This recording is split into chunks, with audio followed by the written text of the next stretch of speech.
Great. So, Ambika, you were mentioning that how the entire sports ecosystem in India is a bit more unstructured, right? Just wanted to understand the support system that the athletes get in India and the challenges that these folks face. Right.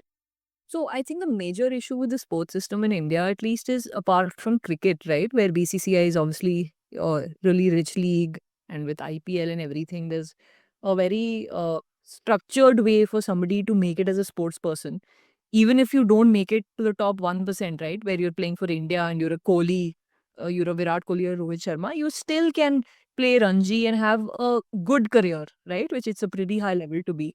And that system at least doesn't exist for other sports in India, right? You only make money and you can only pursue it as a career if you reach, the level of, let's say, a Sindhu or a Saina Nehwal, right? And that should not be the case. To actually have a structured sports ecosystem, you have to give opportunities for maybe the top 10-15% of players, right? You have to have those rungs. Like if you look at the EPL, you've got like the different levels, right? EPL is right at the top, and you've got your Championship League, League One, so on and so forth, uh, so that every player at their own level is able to at least pursue sport as a full-time career or a part-time career in some cases if the league is closer to the bottom rungs. That doesn't really exist in India, and I think a major reason for that is that there's no concept of private leagues, private sports leagues. All the sports leagues that are there in India are very closely connected with the government and the sports federations. So when these guys are dictating it, it becomes very hard for an independent entity to create a structure that best suits all the stakeholders.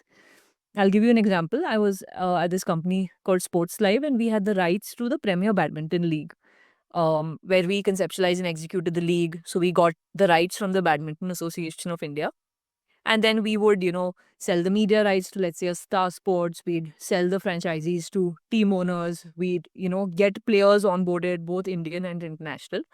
What the rights from the BAI, the Badminton Association, gave us is that we were the exclusive league of BI, so we had exclusive rights to the players, and then BI would work with us to get some of the top international players to also be part of the league, right? The challenge here is that, you have to you have to create or structure the league in such a way that everybody makes money, right? The way it was structured is that you'd pay a certain licensing fee every year to the Badminton Association, which would be in the crores. And Hmm. the rest of the league, the franchises, the central league, they would not end up making money, which is fine for the first few years, but there was no path to profitability either, right? The league itself gave a lot of opportunities to players, right? One, you had a lot of top international players coming and being in India for a month and playing with our own players, right? So they were seeing the type of training and the type of quality that you have to bring out to actually win at the top level. They'd also get more comfortable.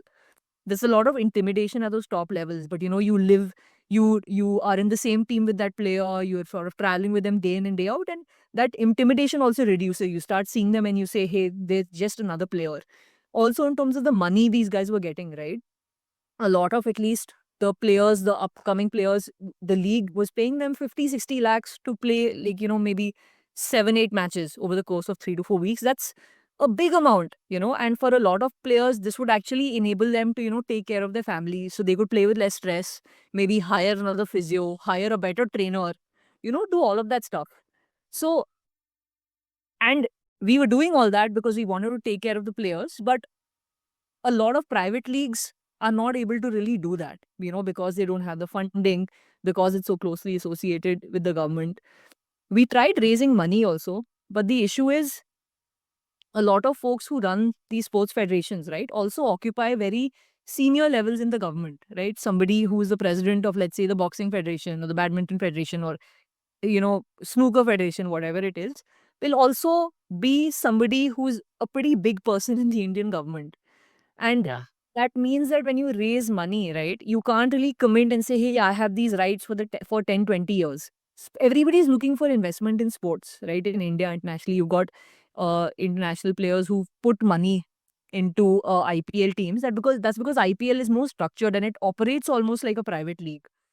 When we'd go to raise money, funds would say, okay, can you guarantee that I will have these rights for 20 years? We said, listen, we can't. As long as the this government is in power, you have these rights. Now that can be for 5 years, that can be for 10 years, we don't know. So all of those challenges exist. And then there's just obviously general sports infrastructure, right? Just stadiums are not there, training facilities are not there. There's anybody can today get up and become a coach. There's no sort of way to say, okay, who is a good coach? Do they have to give some exam? Do they have to have a license? All of that. So all of that, together, it doesn't give a lot of support to players. Then of course you've got, players like, and I mean, Dangal illustrates this really well, right? This movie where the guys like Keel, I earned medals for my country, but I couldn't earn money. There's especially, grassroots sports such as like your boxing, wrestling, things like that. Once you achieve a certain level, you get a government job, but then you're in that government job and there's no path to really grow there.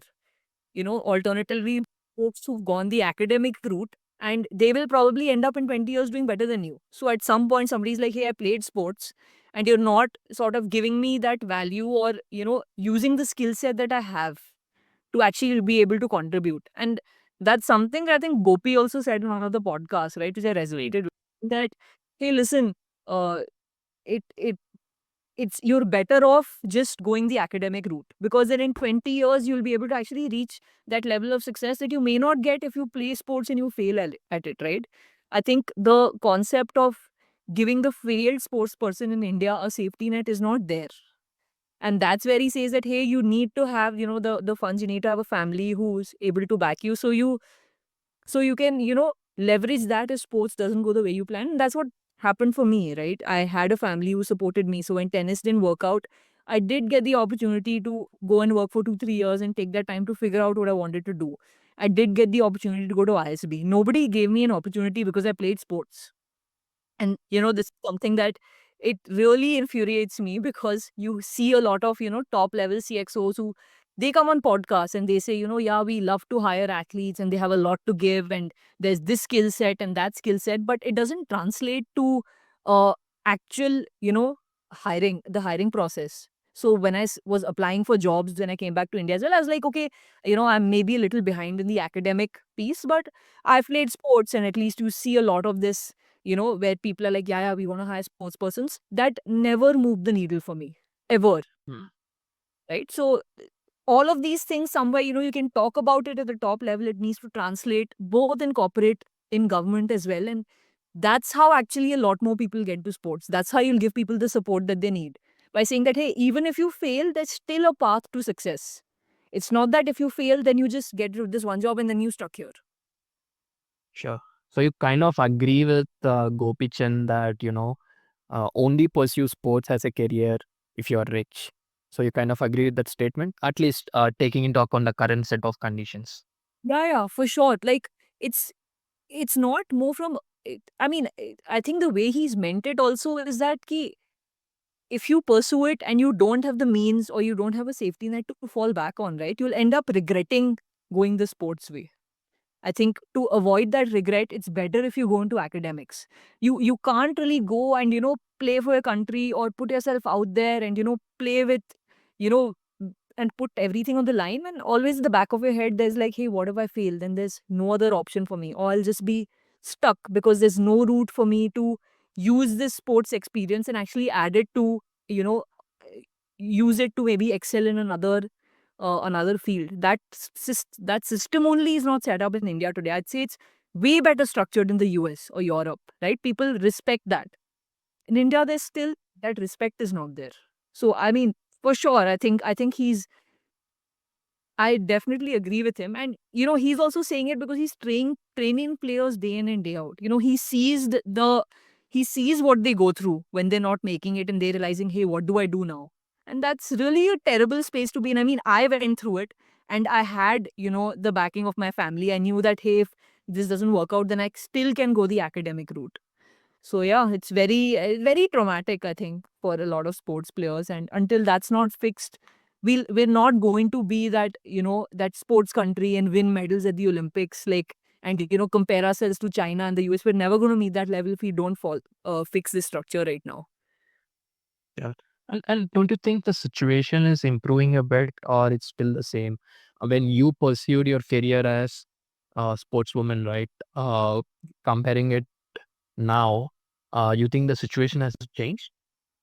It's getting better, right? It's not that it's not improved. It's definitely gotten better. I think there's no more focus now on non-cricket sports. There's more awareness around this. Uh, does it need to get better? Yes. Does it need to be faster? Also, yes. But I definitely won't say it's in the same state that it was before.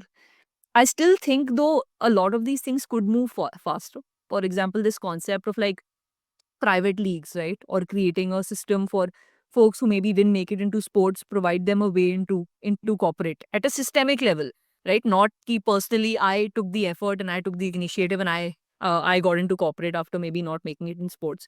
All of these things they've been discussed. They've been discussed for the last 20 years. Every time the Olympics comes, we get maybe one or two medals. Then a discussion starts saying, hey, why are we so poor compared to other countries? What do we need to do? And then it fades away, right? Somewhere we need to keep that momentum going and realize that, hey, we need to actually do this. Otherwise, it'll go and maybe in 20 years it'll become better. But why 20 years, right? Why not in the next 5 years? We know what's wrong. We know what to fix. We're just not doing it, or we're not putting the processes in place so that it'll happen in the next 5 years.